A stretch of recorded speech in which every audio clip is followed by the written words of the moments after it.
Halo, halo, apa kabar? Assalamualaikum warahmatullahi wabarakatuh. Saya Hirs Bunarif, senang sekali kembali bisa menjumpai Anda semua. Gimana kabarnya? Tetap sehat dan harus tetap semangat ya.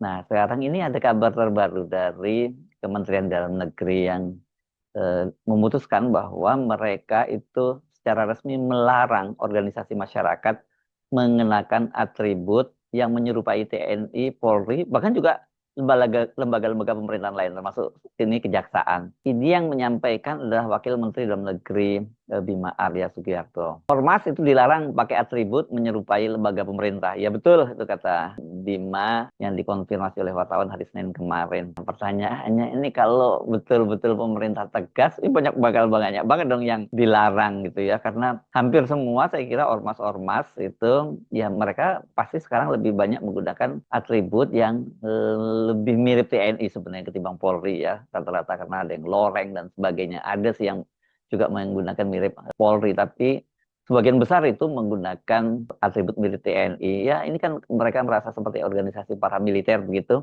Dan ini jumlahnya banyak banget ya, mulai dari tingkat pusat sampai tingkat lokal.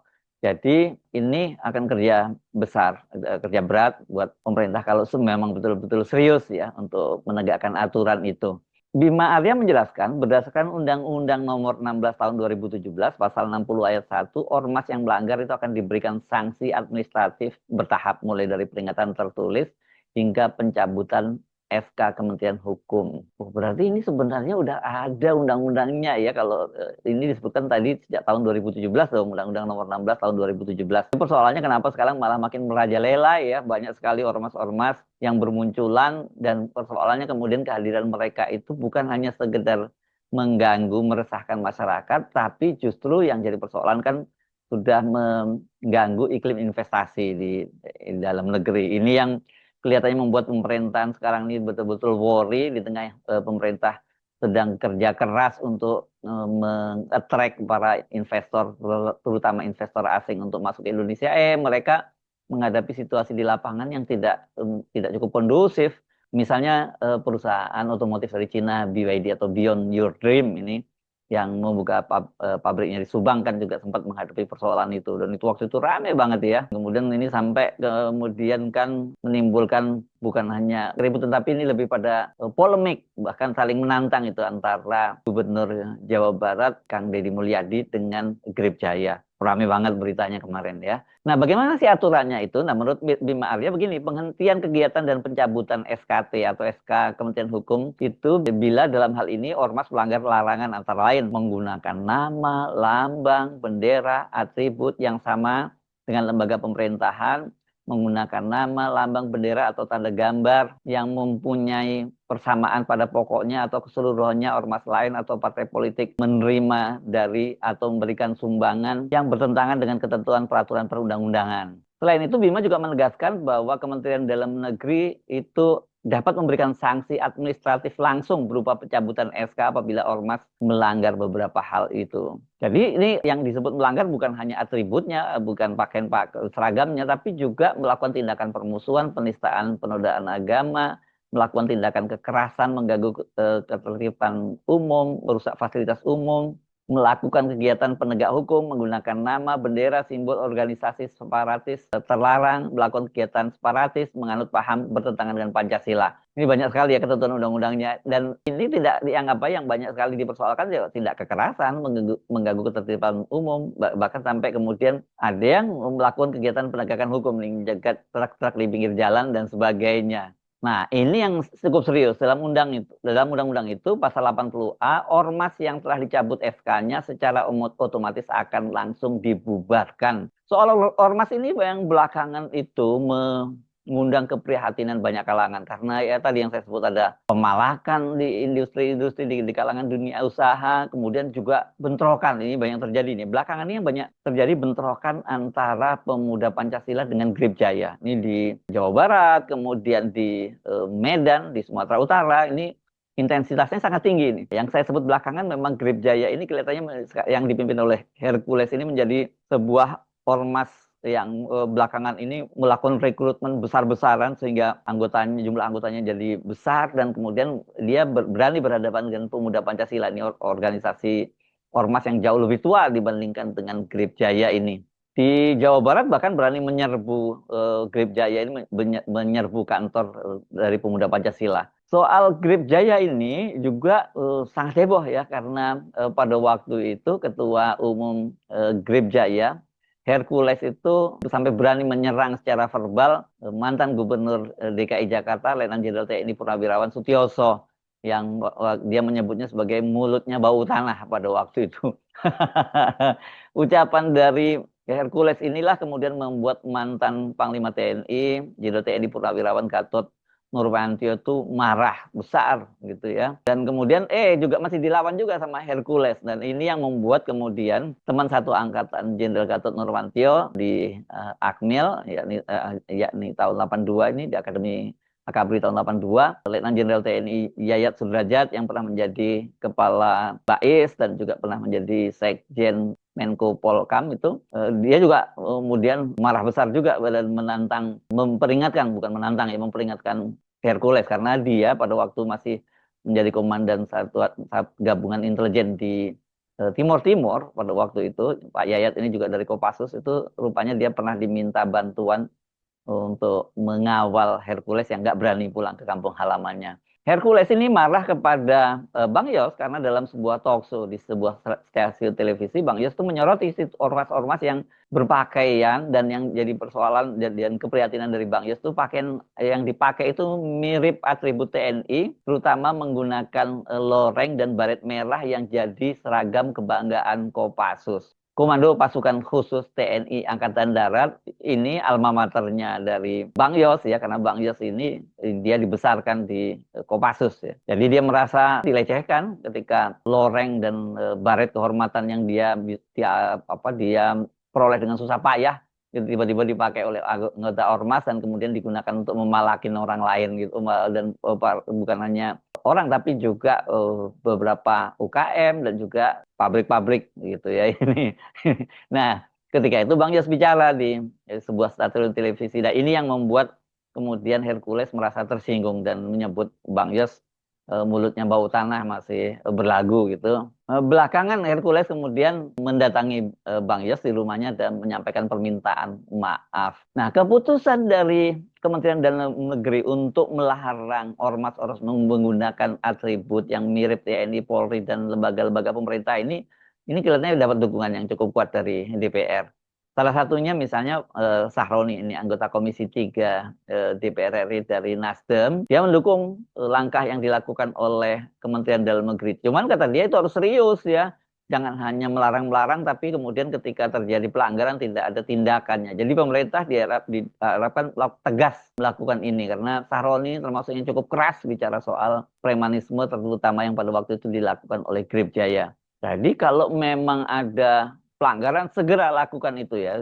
Jadi pelanggarannya sederhana sekarang, dengan menggunakan atribut itu saja yang mirip TNI, ya udah itu bisa ditindak dong harusnya kalau sesuai dengan aturan undang-undangnya tadi itu. Masalahnya ini kan, atau pertanyaannya ini, bisa nggak pemerintah menertibkan itu? Jangan hanya menyatakan itu melanggar tapi tidak ditertibkan. Karena sekarang ini kalau kita perhatikan hampir semua ormas yang menggunakan atribut yang mirip dengan TNI dan Polri, terutama TNI sih ya. Rata-rata ini gayanya segala macam, kendaraannya dicat macam-macam seperti milik TNI, terus juga mereka bagaimana sikapnya seolah-olah mereka ini betul-betul adalah anggota TNI gitu ya. Dan rata-rata ini loreng yang digunakan juga loreng mirip TNI, loreng hijau gitu. Kendati ada yang lorengnya orange, itu seperti Pemuda Pancasila. Kemudian ada loreng biru dan kuning. Ini organisasi yang besarnya di Medan ini, IPK, Ikatan Pemuda Karya.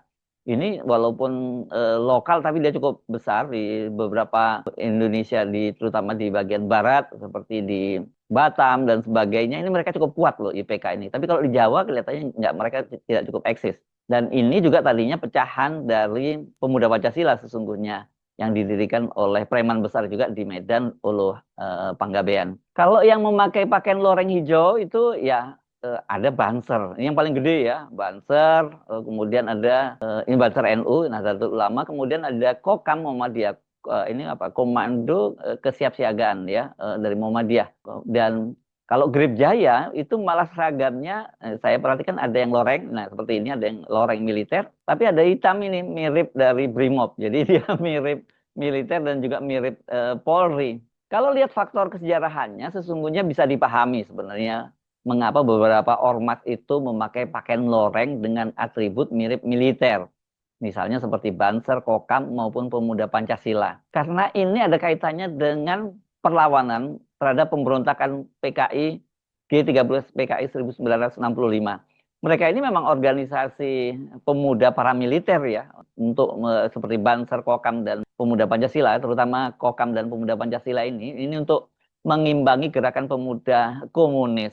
Waktu itu menjadi underbow PKI dan mereka juga pada waktu sangat show off sekali. Di antara ketiga ormas itu, yang paling tua itu Banser, ya. Ini dibentuk pada tanggal 14 April 1934. Hanya 8 tahun setelah Nahdlatul Ulama berdiri pada tahun 1926. Setelah itu Pemuda Pancasila berdiri 28 Oktober 1959. Ini Pemuda Pancasila ini terafiliasi dengan Partai Ikatan Pendukung Kemerdekaan Indonesia, IPKI, yang didirikan oleh para tokoh-tokoh militer, ya. Antara lain itu adalah Kolonel A.H. Nasution dan kawan-kawan.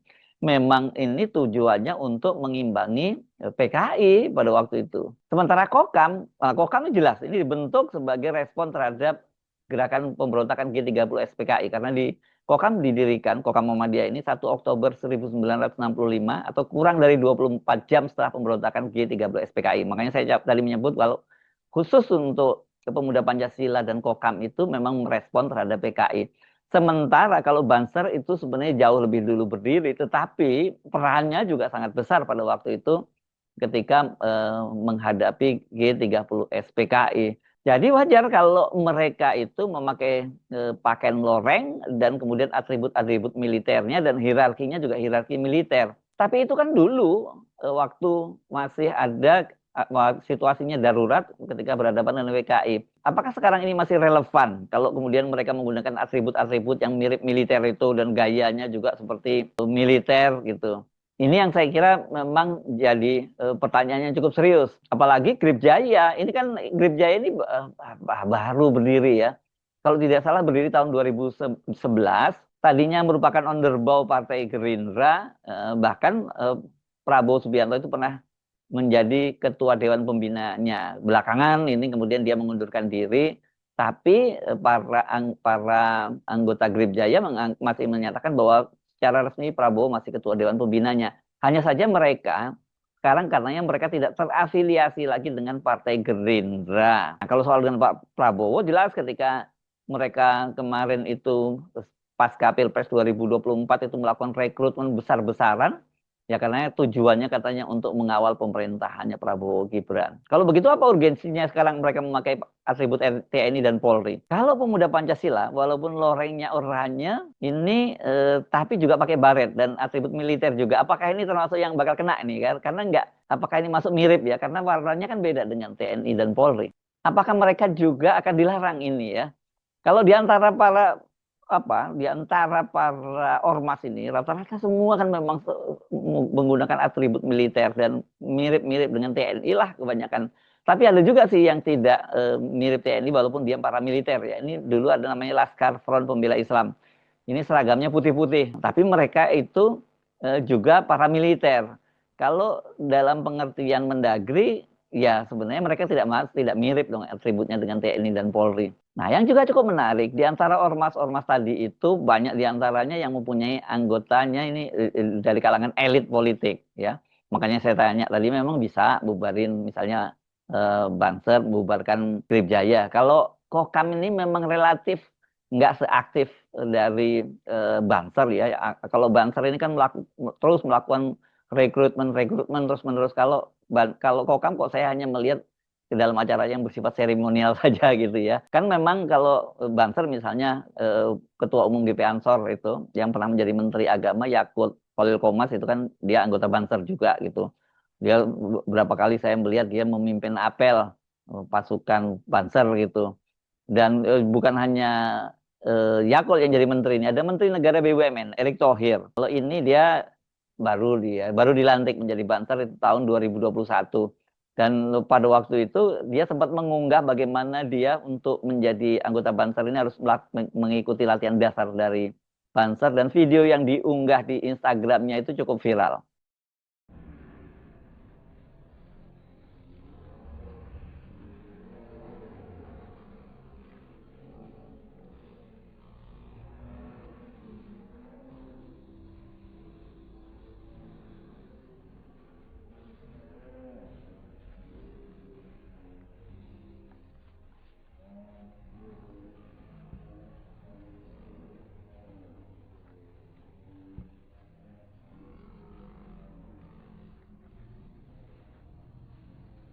Pemuda Pancasila, salah satu yang tertua ini juga banyak sekali tokoh-tokohnya yang punya jabatan publik. Misalnya Bambang Susatyo pernah menjadi ketua DPR dan bahkan juga ketua MPR. Kemudian Lanyala Mataliti itu pernah jadi ketua DPD. Nah, yang terbaru justru bahkan Anies Baswedan, mantan gubernur DKI Jakarta yang juga pernah menjadi calon presiden pada Pilpres 2024 itu, dia belum lama menjelang Pilpres waktu itu juga dilantik menjadi anggota Pemuda Pancasila, dan kita lihat dia mengenakan seragam dari Pemuda Pancasila. Jadi kita tunggu saja setegas apa ini Satgas yang dibentuk oleh Kemendagri ini menangani ormas-ormas ini. Karena memang belakangan ini ormas itu dengan atribut mereka, atribut militer itu digunakan oleh mereka itu untuk mengintimidasi, untuk melakukan tindakan-tindakan yang tidak terpuji, yang kemudian meresahkan bukan hanya masyarakat tapi dunia usaha. Nah, kalau dunia usaha mulai resah, pemerintah juga pasti akan resah ya, karena kalau tidak, terutama kalangan dalam negeri misalnya, ya udah lebih baik mereka nggak akan membuka usaha di satu tempat yang dianggap terlalu banyak ormasnya. Tapi di mana sih Indonesia sekarang yang nggak ada ormasnya? Karena ini katanya adalah lapangan pekerjaan yang paling mudah menjadi anggota ormas itu. Dan yang lebih memprihatinkan kalau kemudian nanti banyak sekali investor asing yang dia membatalkan niatnya untuk berinvestasi di Indonesia karena iklim usaha di Indonesia, dunia usaha di Indonesia itu tidak kondusif karena banyaknya ormas yang beratribut militer tadi. Saya Arif, sampai jumpa lagi. Wassalamualaikum warahmatullahi wabarakatuh.